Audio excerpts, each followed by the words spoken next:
Hello everyone. నేను మీ రవికుమార్ సార్‌ని.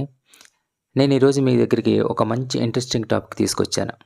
మీ అందరికీ కూడా డ్రాయింగ్ అన్న, ఆర్ట్ అన్న చాలా ఇంట్రెస్ట్ కదా! నాకు కూడానండి. నాకు కూడా చిన్నప్పటి నుంచి డ్రాయింగ్ వేయాలన్నా, మంచి మంచి బొమ్మలు వేయాలని చాలా ఇంట్రెస్ట్ ఉండేదనమాట. కానీ నేను ప్రొఫెషనల్ ఆర్టిస్ట్‌గా మారలేదు. జస్ట్ క్లాస్‌లో పిల్లలకి చెప్పేటప్పుడు చిన్న చిన్న డ్రాయింగ్స్ వేస్తూ ఉంటాను. నేను ఏమనుకుంటున్నానంటే, నాకు తెలిసిన అంటే నాకిష్టమైన బొమ్మల్ని ఆహ్, డ్రా చేసి యూట్యూబ్‌లో షార్ట్స్‌లో అప్‌లోడ్ చేయాలనేసి ఒక ఆలోచనొచ్చింది. అందుకని ఇక మీదట నేను వేసిన డ్రాయింగ్స్, నేను వేయాలనుకున్న డ్రాయింగ్స్‌ని షార్ట్స్ రూపంలోనో, అలా వీడియోస్ రూపంలో అప్‌లోడ్ చేస్తూ ఉంటాను. మీరు చూసి ఆనందిస్తారని కోరుకుంటూ అండ్ తర్వాత ఒక విషయం చెప్పనా? మన 1000 మాటల్లో చెప్పలేని ఒక భావాన్ని ఒక పిక్చర్ టెలిపోర్ట్ చేస్తుందనేసి నేను విన్నాను. నిజమే గదా! మీకు కూడా అలా అనిపిస్తే మీరు కూడా ఈ బొమ్మలు చూసి ఆనందిస్తారని, అలాగే నా ఛానల్‌ని లైక్ చేయండి, సబ్స్క్రైబ్ చేయండి, షేర్ చేయండి. Thank you.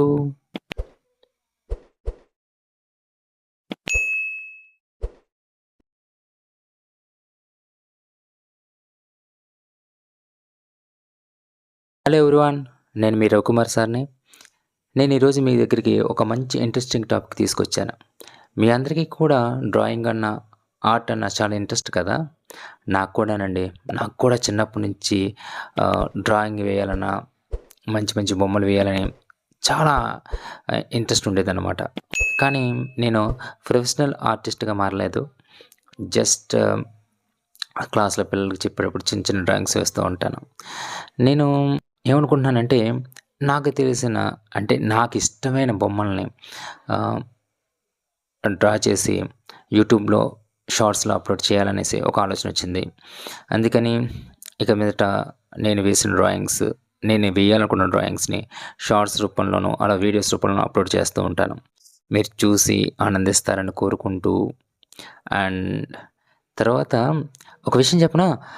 మన 1000 మాటల్లో చెప్పలేని ఒక భావాన్ని ఒక పిక్చర్ టెలిపోర్ట్ చేస్తుందనేసి నేను విన్నాను. నిజమే గదా! మీకు కూడా అలా అనిపిస్తే మీరు కూడా ఈ బొమ్మలు చూసి ఆనందిస్తారని, అలాగే నా ఛానల్‌ని లైక్ చేయండి, సబ్స్క్రైబ్ చేయండి, షేర్ చేయండి. Thank you.